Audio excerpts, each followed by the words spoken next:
Hello there, welcome to our special Star Wars rewatch episode 1, the Phantom Menace. So we're going to do, over the next few weeks, we're going to do a rewatch of all the films just because we're loving Mandalorian and Book of Boba Fett and other things. So today, we're going to do a little chat about the Phantom Menace. I am your Jedi Master Mart, and I'm here with the Gungan, the Gungan Rob. Hello Rob, how's it going? Going good, thank you. I refuse to do a Jar Jar Binks impression, even though you set me up for one there. I know. I you know what? With this film, I don't know quite what you can say because it's so racially insensitive now. I don't know. Before we start, Rob, I've got a story about the watching of this film that I'd love to share with you before we get into it. So, I remember, as I'm sure we all did, this came out. It had been God knows how many years. I went to the cinema, and we sat there, and the credits, you know, the Star Wars logo came on screen. Yeah. This happens. This isn't a great anecdote so far. This is what happens when you go to see every Star Wars film. You go to the cinema and yeah. Okay, and I'm there, and it's absolutely silent. It's silent, and I'm like, oh, okay. I thought George Lucas is going for some sort of dark, no sound at the start, 2001 style thing. Then it comes on, and then there's something else going, and then we see these two Jedi turn up in this ship, and then they get gassed, and I'm thinking, what's going on here? And all the audience is like, it's a problem here. Suddenly the film stops, all the lights come up, and the manager comes out and he says, we're really sorry, there's a problem with the film. The sound's not working. He said, if you just give us 10 minutes, we'll get it all sorted. And someone said to him, are you going to start again? And he said, no, we're not allowed to give free watchings of the we're not allowed, we have to start it from where it's fouled up. Yeah. He said, we're not allowed to. Apparently this is the thing from up on high. He said, here's free tickets everybody, you can come back and watch it again. If you want to stay, we're going to carry on from the bit, you know, the bit where the Jedi escape and they sort of do that fast run, and then they get down to the planet's surface. That was my first viewing. It was in utter silence until that point, and there was lots of harumphing in that. But apparently George Lucas does not allow free viewings of his films. So there we go. Anecdote. But it's not a free viewing, is it? Well, that seems stupid. I'm surprised people didn't just. Oh, loads of people left. Kick off. Yeah, kick off big time. No, there was no seats thrown. Rob, we're British. We just politely, just walk out. Yeah, tut, sir. And lightly grumble. So, episode 1. So I came to this thinking fresh eyes, open mind. Yes, there's stuff I know I don't like in it, but fresh eyes, give it a fresh take.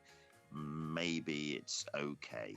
Judge it as a whole. Maybe it's okay. Did you do a midichlorian test before and after watching this? Yeah, that midichlorian test, like Anakin and his mom.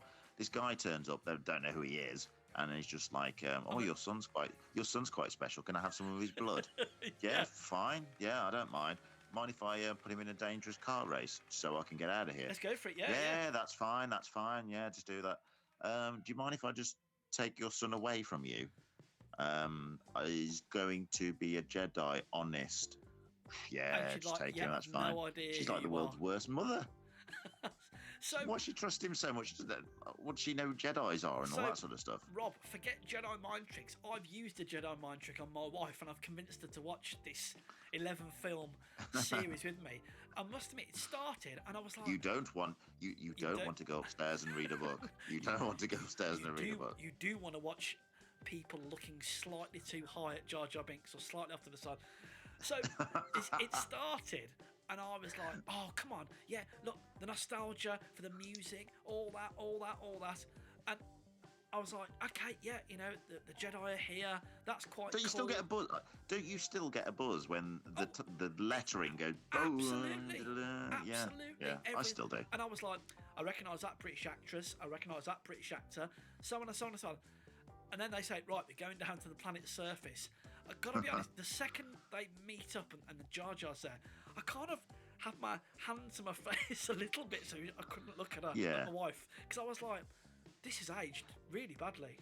The bit when they first, when they they take their hoods off, and it's Liam and Ewan, and there's that Yeah. silver droid that comes in. All that stuff's you're kind of like, oh, where's this going? What's going on about this? They look great. And the CGI on the spaceships and stuff, considering this is like over 20 years old, Yeah. is all good. But then the pacing goes mad, doesn't it? Because those, go and get the droid deckers, and they all, then they jump down to the planet's surface, and there's clearly bits being edited because they're just hiding behind some boxes, going, let's go and we're going to sneak onto those ships. And the next thing you see, they're running around in the swamp. And I remember seeing at the time some behind-the-scene footage of them, like a making of. Yeah. And you see Ewan McGregor rising out of the water. Obviously, he's hidden on a ship, and I think he jumps off a ship, and then you see him coming out of the water. And it feels like the pacing of it's a bit off, like they've trimmed some stuff out there just to get it moving. I noticed something that I hadn't noticed before, and I may have to just go back and rewatch this sort of 10-minute scene. So they meet Jar Jar, and he's like, and I'm like, oh god, he's terrible, and he's like, come with me down to the Gungan city, and they walk in. Now, did you ever notice it? They walk into the lake, and as you look at it, you can see the riverbank or the bank on the opposite side. And then all of a sudden, it's super deep water. Really close. And then they dive in and like, oh yeah, we're going out, and there's like a giant mega city. And I'm thinking, wait a minute. So you're in a lake a minute ago. Yeah. If they'd gone through like a tunnel or something. Brian Blessed as Boss Nass. I was like, oh dear, this is pantomime, isn't it? Right. Oh, especially when he keeps doing the spitting. Right, Rob, can I just pause here for a minute? Last episode, we were toyfully picking fleas off Boba Fett.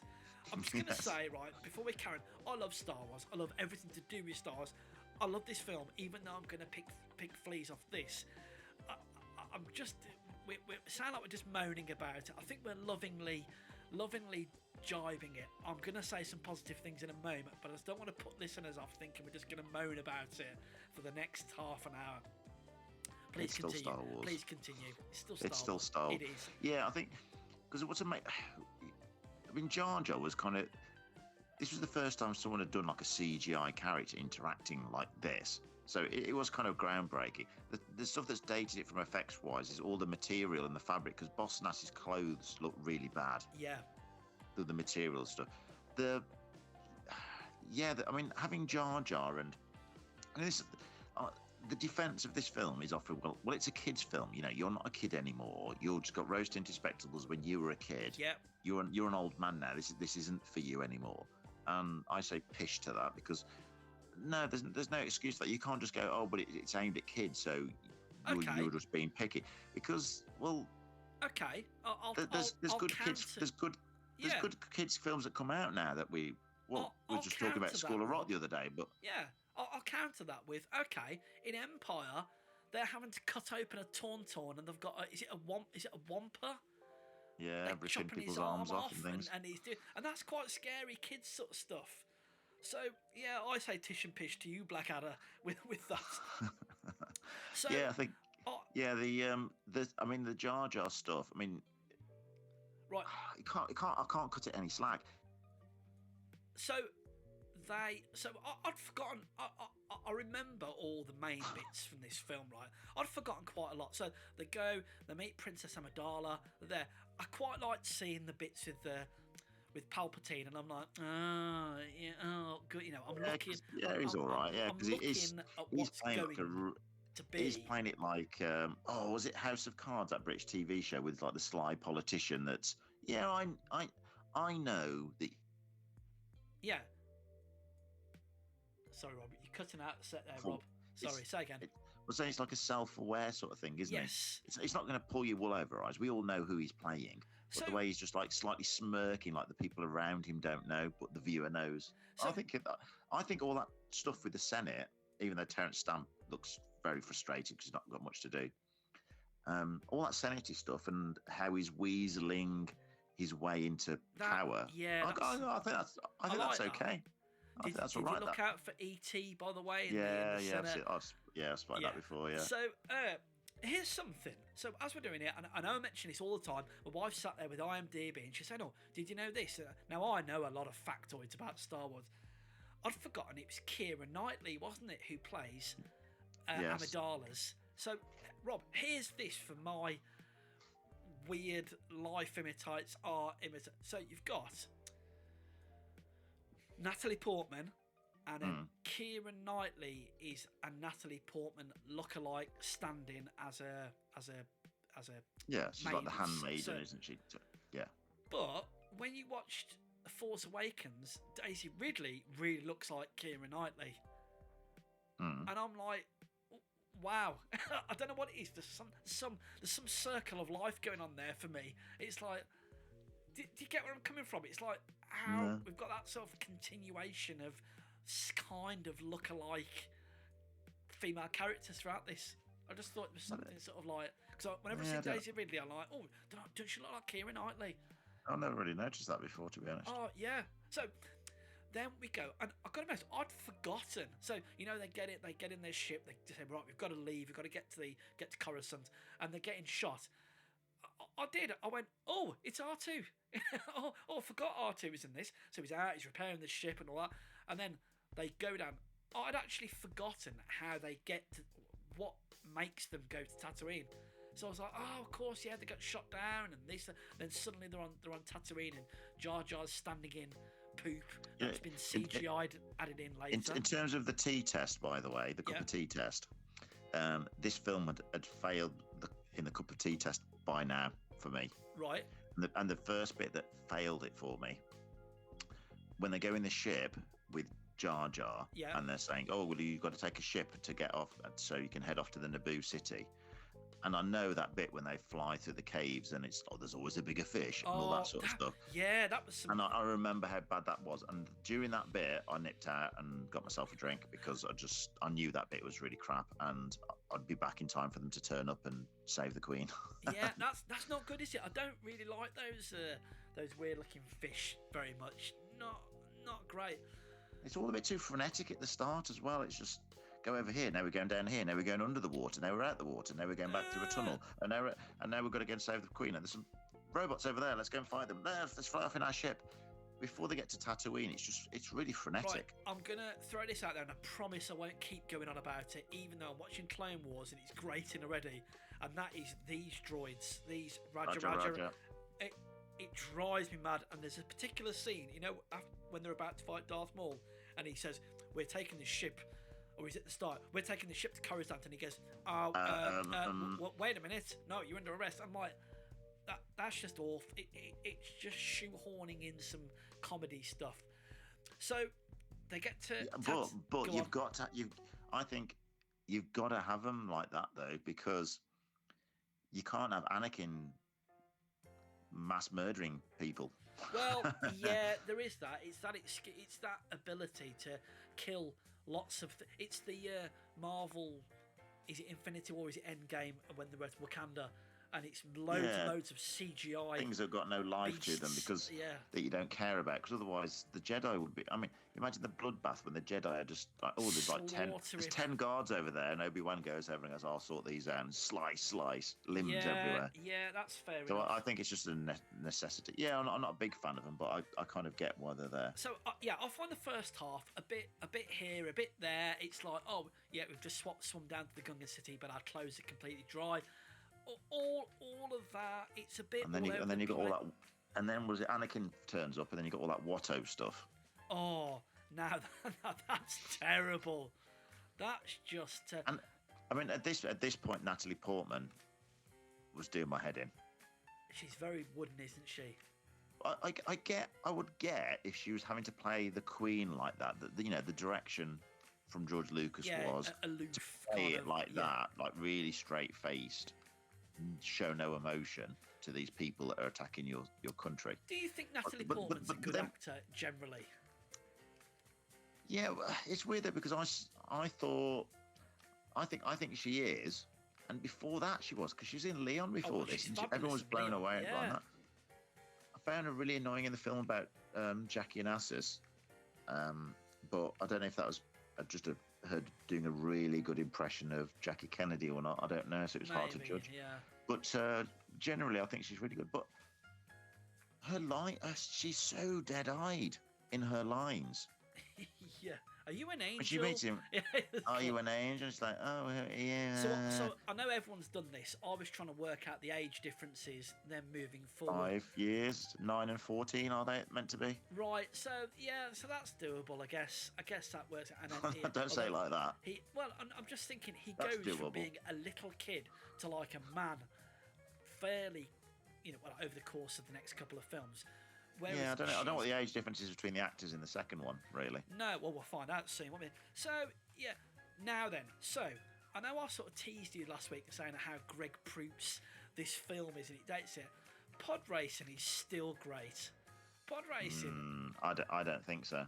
Right, when I had my first 5.1 surround sound, anyone that reminisce. anyone that I could get. That doesn't make it good now. No, but you've got the and I'm like that. Listen to this. It's 5.1 speakers. Have you seen Speed Racer? Yeah, it's a bit. And it feels cartoony. It feels like Hot Wheels toys. Nothing's got any weight to it. I felt like that with this. They spent so much time introducing all these silly aliens, and I didn't feel like anything had any weight. The other thing is, like, he's way behind him at the start. Oh, he could have pissed that race easily, couldn't he? And then he just catches up with them so quickly. Really... I think, hang on, if you've got that kind of acceleration to catch up with them that quickly, why have you not won this already? Did I? So I don't remember. I thought it was okay, but I remember thinking that was a real highlight of it. That the pod race was really good, but actually, I didn't think it was that good. Can we mention the trailer for a moment? I remember the trailers portraying this film as a bit darker and a bit serious, and there were like clips of pod racing and clips of things blowing up. Oh, the Gungans coming out of the mist. Yeah, it's a great shot. Maul with his saber. Oh, it's a great trailer. There were some. I used to work at printers then, and we did loads and loads. In fact, everyone at work, we all had to sign NDAs. We did posters and things for all, and the hype, the trailers, the everything. It was just so good. And we had Ray Park come to our comic shop. Did you? Yeah. Now, are we a bit early to talk? Are we a bit early to talk Ray Park yet, or can we get into Darth Maul? I mean, that's. Well, which bit of the film are we on now? Right, so pod racing. So they've done the pod racing. Oh, actually, that's when Darth Maul turns up. Yeah. Because he says, I've freed your son, so I'm having off with your son. I'm taking him. See ya. Bye. And then he does that weird flip off his bike, doesn't he? So. Do you notice that? Yeah. So. He just. I really like that. It was Ray Park. It rocks up. Minimal dialogue by Peter Serafinowicz, by the way. Minimal dialogue. He was mysterious. He's good. You can tell that Ray Park really is a great martial artist, can't you? Just everything. I can imagine him in makeup being just fabulous. He got that. I don't want to go too far. I want to mention something else about the pod race and that before. I think I texted you while I was watching this, and I said, it's not a bad life for a slave, is it? Because he's got his own droid, his own house. He's built his droid. He's got his own house, and he's built his own pod racer. I thought, wow, that's not bad at all, is it? What was my reply to you? That, to be honest, him and his wife his mom. Watto's neck. She just grabs Watto. Anakin rips his wings off. We're free now, mate, whether you like it or not. Yeah, I think they could take Watto. Easily. So, when this film came out, I went to the cinema with a friend to watch it. He absolutely loved not all the Jar Jar Binks bits. He's literally falling out, and on home watchings, he's side holding, guffawing. You know, when he gets his hand caught in the rotor blade, it's cringe. And he gets electrocuted. And they said, "Oh, it'll give you a dead arm," and his head goes in between like the electric bits. He's absolutely guffawing his head off on that, and I was just like, I don't get it. It's crap. And even those little pit droids are doing that sort of Three Stooges slapstick thing.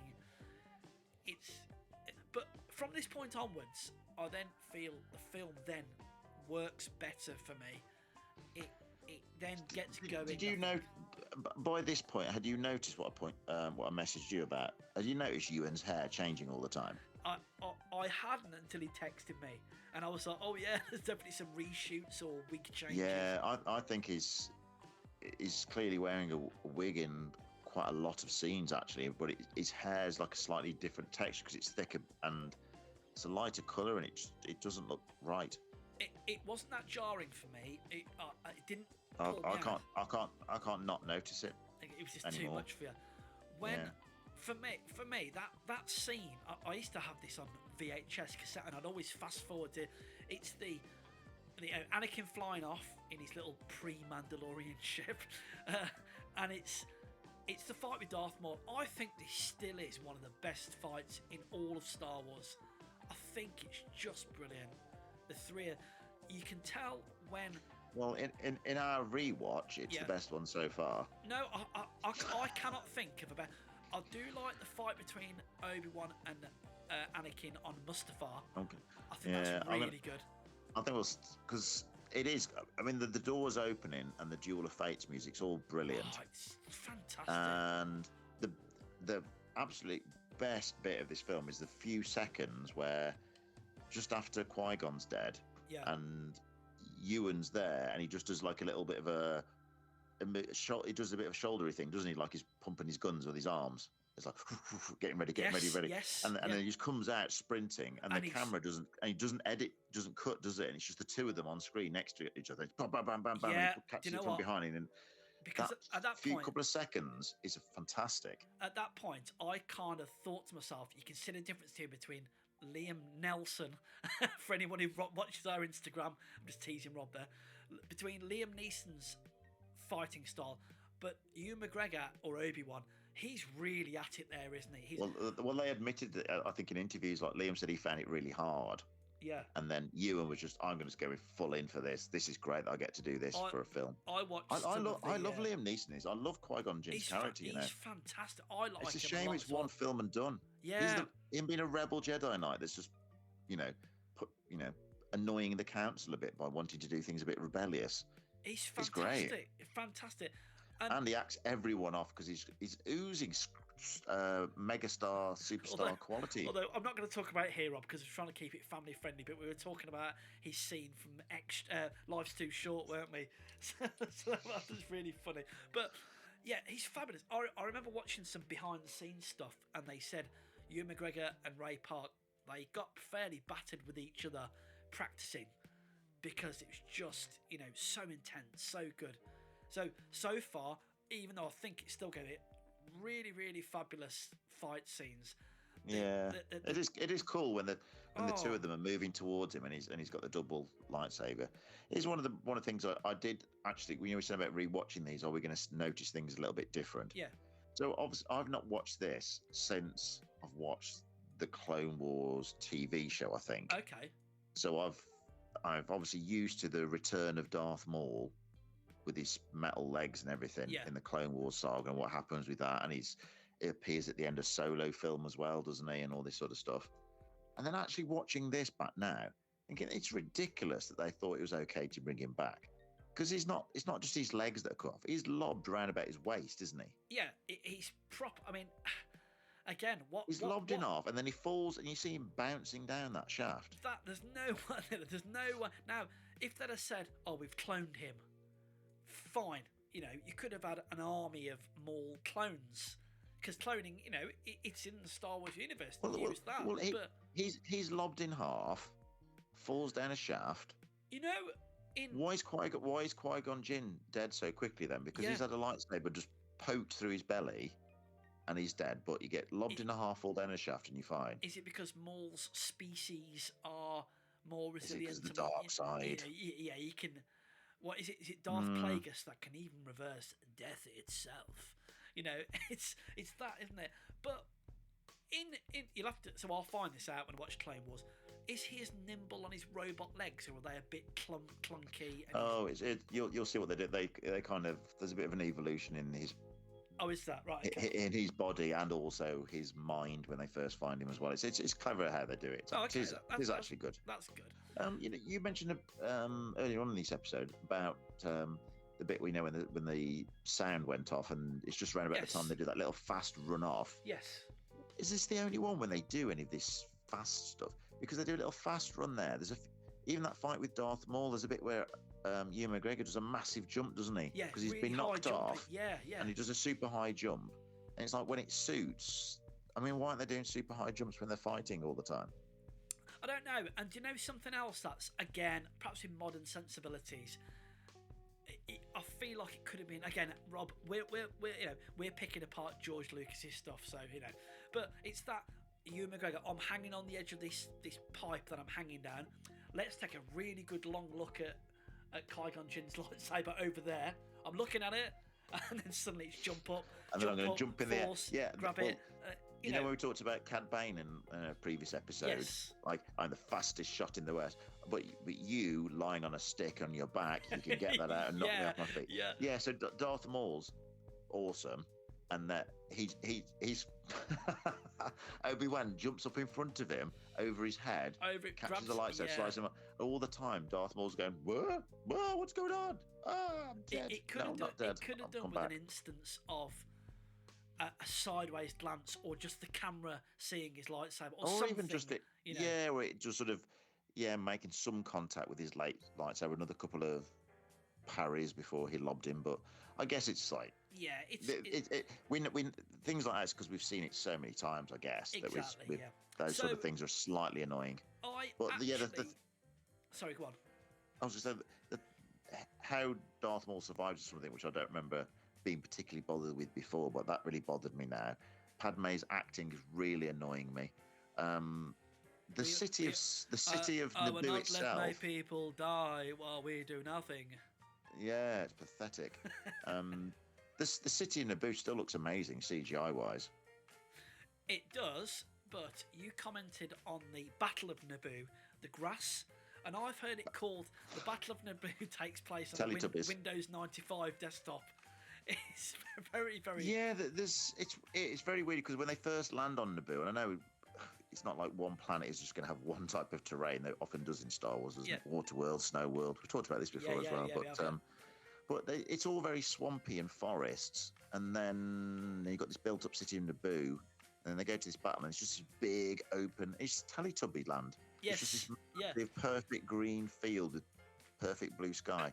And it's just game actually because all the buildings and architecture look good, except when there's except when there's a real person standing in front of it. There's a bit when they and again it must be a reshoot because Ewan's wig's on again, and Palpatine sort of walks down a ramp and he goes up to Anakin and goes, "Oh, we'll have to keep an eye on you." And the background all looks so really fake. Bad? Yeah, and again, it's Jar Jar tripping over, using a droid arm with a blaster on it. It's agonising. This is what's frustrating, isn't it? Because you get the Darth Maul bit, and it's just intercut with Anakin flying around and Jar Jar being a prat, and then you get back to Darth Maul, and then it's back to those two again. Those three bits are intercut together, and it's well edited. It's well paced. I quite like more than I thought I did. I quite liked Anakin's. It's really hard to quantify exactly what it is about it. I quite like the accidental hero trope where you do something, for whatever reason, and something happens. Jar Jar gets it wrong because he's too goofy, whereas Anakin's trying to... I mean, I love the old leather style, old-fashioned helmet and the goggles, and of course he's got R2 in there helping him out and all that, and he's kind of crashed his ship, hasn't he, inside the droid ship, and I quite like that. And it's... What do you think of him as a kid actor? Well, you know why? Do you know why he turns to the dark side? It's because he didn't get that Turbo Man doll in Jingle All the Way. That's where it all went downhill. I don't think he's particularly great, to be honest. I think he's a little bit, there is no sense of edge or darkness to him. No, not at all. He's like, yippee, I'm a slave. I can go home early. Yippee. I'm just shot some droids up. And if you compare that to Danny in The Shining. Yes. Right, Danny in The Shining, you can believe, linking into Ewan McGregor here, it's easy to believe he turns into the character he turns into in Doctor Sleep, because you know he's got... You know when you meet Danny that things haven't been good before He's now. troubled, yeah. Things aren't going to be good now, and things aren't going to be any better in the future.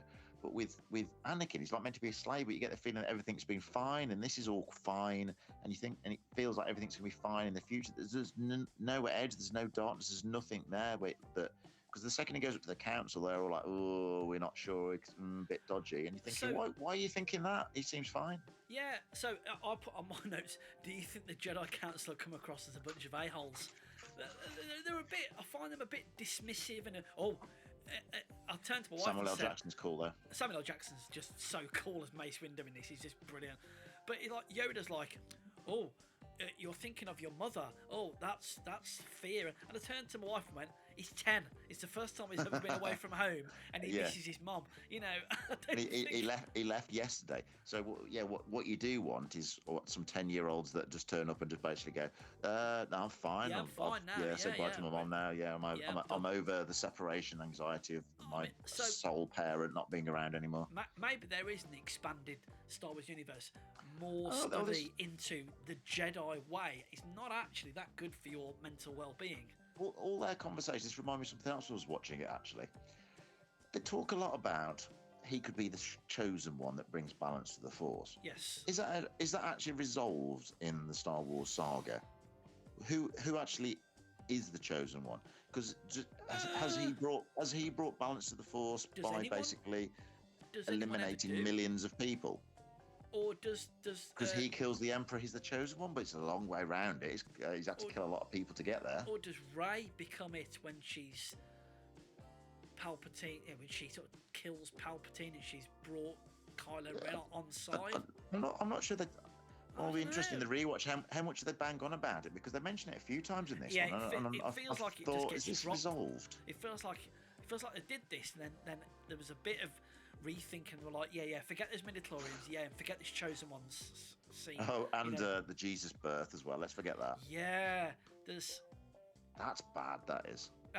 That's dodgy. That is. I don't like. That feels weird. It feels too much like a real world religion that they've kind of put in there.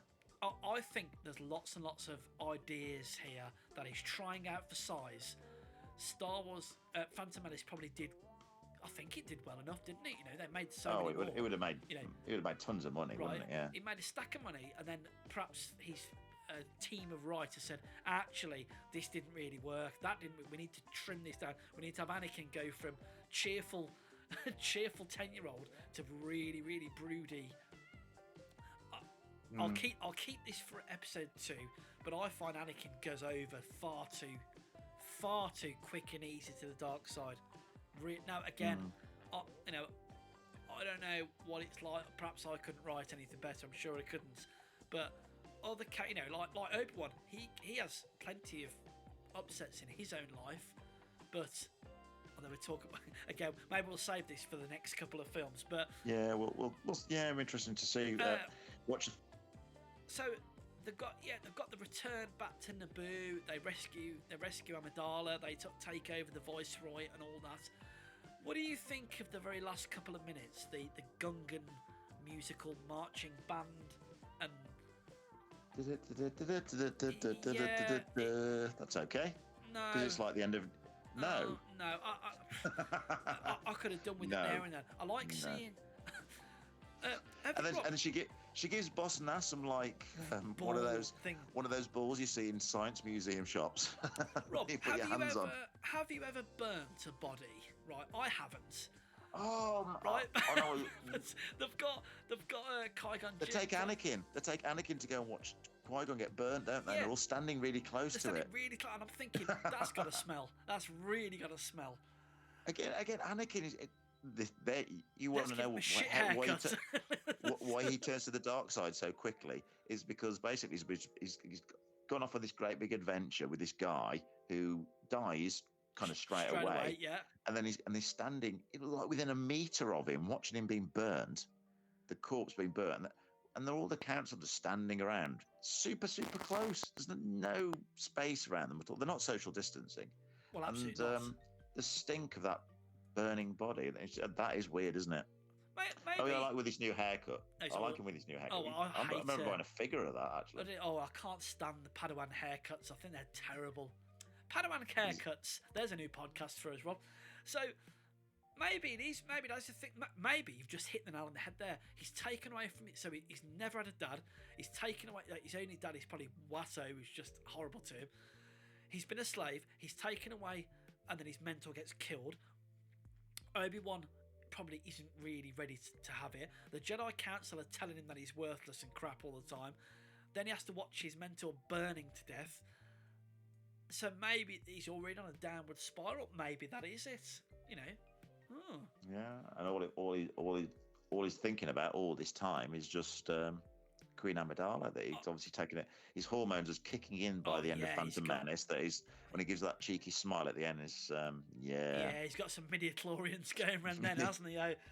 He's too young to understand It's too young to understand these emotions he's having, but there's something there stirring in the way. Obviously, and what is a shame. Now again, this is from my memory, so I may all be wrong. At the minute, you've got Palpatine being sort of sly underdog, but I remember him being full pantomime later on. So I'll have to see how that plays out. What I was looking out for, and again, this was it wasn't really the cup of tea test. It failed on. There's a few moments on it. My attention wandered, to be honest. I was trying to keep an eye out for Yaddle. Yaddle's in this, isn't she, somewhere? I don't know. I don't know if she's sitting in the council. There's some weird ones in the council sitting around, which I'm not sure if you ever see any of them again. The one with the massive long neck and the. And there's one that's got like a snake body or something. Yeah, it's a shame. Well, I'm sure they're in animated or in EU. So saying all that, Rob. Yeah. Just overall, were you happy watched it? Was I happy I watched it? Yeah, did you think, oh God, that was 2 hours, I'll never get back? Because it's longer than you think, actually. It's a good 2-hour film, isn't it? I wouldn't say I was happy after watching it, no. I didn't feel happy. It kind of... but it's not... It doesn't trigger me into anger. It's just like, oh, that bit's daft. It's annoying in the same way like an uncle making cringy jokes or... something like that at a party that you just you're describing me totally. It's that kind of thing, like, oh, He's you know, off. it's not. I still kind of like you because of what you are deep down. I still kind of like you. That's a good analogy. So I forgive you all this crap, but oh my God, you are so embarrassing. There's so many things I wish you hadn't said and done. But you're still underneath because it's like family, because you can't separate this Star Wars. Is it like Catherine Tate's nan? is it like that? Well, this is the So if we're going to rank it out of 10, I think probably something like 4 or something low. But in terms of a family member, this is just the annoying uncle that you're quite happy. You say that. You'd be sad if they weren't around, but you're quite happy to not really see them very often, apart from Christmas dues. Let's see what you think of droid factories on the next one. So let's see how you think of that. No, do you know what? Yes, I've picked it apart for the last 40 minutes. Lovingly. There's lots of bits I like in it. I do like pod racing. I surprisingly enjoyed the escape from Naboo more than I remembered with R2 fixing the ship. I like Darth Maul. I like Palpatine. There's quite a lot of things I did like. So, and I've got a lot of nostalgia in this as well. So I gave it a 5. It's not up there. If you separate the film's not that good. It doesn't deserve to be bumped up because of nostalgia. Because this just brings floods back memories of me working at the comic shop and us having our first import delivery of Star Wars figures before the shops down the road had got them. Yeah. And people just freaking out, just going, "I want one of every single figure that comes in," and that buzz and excitement of a new Star Wars film. But Now the film, it's not a well-made film. It's not a well-directed film. It's not a well-acted film. So. It was some of the early days of full on CGI, wasn't it? And it's still finding its teeth. So anyway, let's see what we make of episode 2. So I think, are we going to do this from now on, Rob? We're going to have our regular episode at one day a week, and then we'll do a Star Wars one. Yeah, we'll try and squeeze. Subject to real life getting in the way, hey? Yeah, like holidays and things. But other than that, we'll give this a go. Cool. Hopefully, at the end of this won't end up being the worst film. But we'll have to see. Right, folks. If you have fantastic pod race memories, or if you think Darth Maul can easily survive being chopped in half, drop us an email at wehavebeenwatchingpodcast@gmail.com. Hit us up on Twitter, it's at WHBW Podcast, or over on Instagram, as We Have Been Watching Podcast. And until next time, and let's say this every week, Rob, may the Force be with you. Bye-bye. See ya. See you soon. Bye.